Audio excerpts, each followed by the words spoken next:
When I think of a romanticised Wales, I'm imagining rolling green hills and wonderful stone-built workshops isolated in the countryside with possibly beams of sunlight sort of glittering in on a lone artisan working inside there, using hand tools, working with his hands, creating something and hopefully listening to the sound of a gentle strumming harp. However, here in the village of Llandersoul near Carmarthen, a mini-industrial revolution has taken place. The old handicrafts have been replaced by computers and technology, transforming the art of harp making. And it's all down to a small community of workers. The project is called Teifi, and it's spearheading the mechanisation of harp making, creating employment and harnessing the skills and enthusiasm of young local people. The scheme is the brainchild of Alan Shires, who began making harps as an artisan 30 years ago. Tell me a little bit about harps. It's such an unusual instrument to be involved with. How did that happen? I worked for a chap called John Weston Thomas, who resurrected the craft of harp making in Wales, because prior to that it had died out. And I worked for 5 years and stayed in contact with him after, when I went to teach at the Welsh Instrument School. So his harps were the ones to have, really, for anybody that was into Celtic music? Yeah. What was it like to make your very first complete harp? Can you remember that day? Yeah, I can. John Thomas and I worked together. We said we'd make 2 harps in parallel, so he could keep an eye on me. And then at the end, the people came to play them, and they were just equal to each other, and that was quite the moment. He always said that eventually the pupil should exceed the master, or the master has failed, which is quite daunting, because he was a great chap. And then he's died now, but, you know, we've gone on to make concert harps, which he never did, so we're taking that baton on to the next generation and expanding what we do.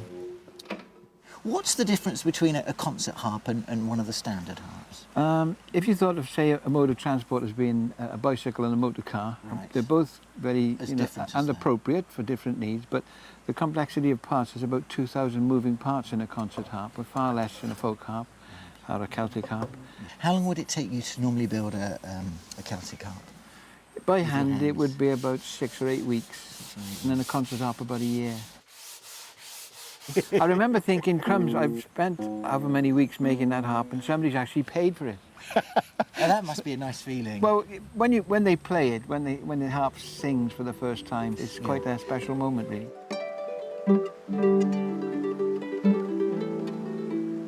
At my age, you start thinking, hang on, how can we pass this on to the next generation before I lose my skills? Yes. The best way to do it, I felt, was to actually make it into a community business, if we could, involving the local authority. Bought an old school, so we built it into a team of people rather than an individual.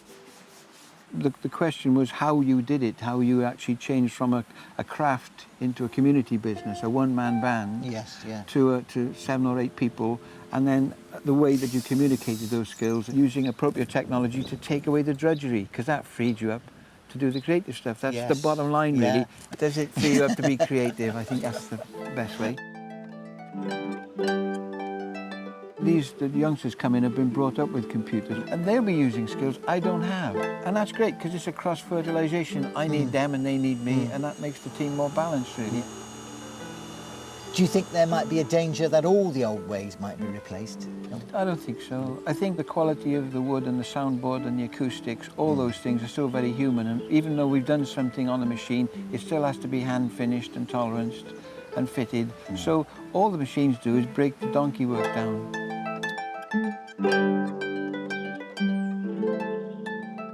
We have people who are a bit like I was when I was 16, bright-eyed and bushy-tailed, anxious to learn and get the thrill of actually turning stuff into things.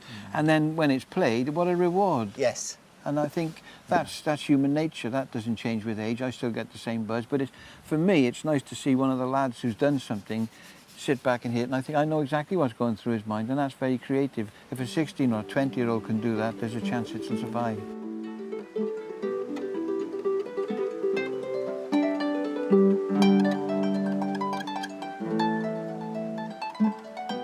Do you think the definitive harp has been made yet? No, I wouldn't keep struggling, I think. And the harp, to some extent, is still in its infancy. Stradivari, Guarneri, Amati violins, that's the absolute in a way, but I don't think we got there with the harp, and that's exciting.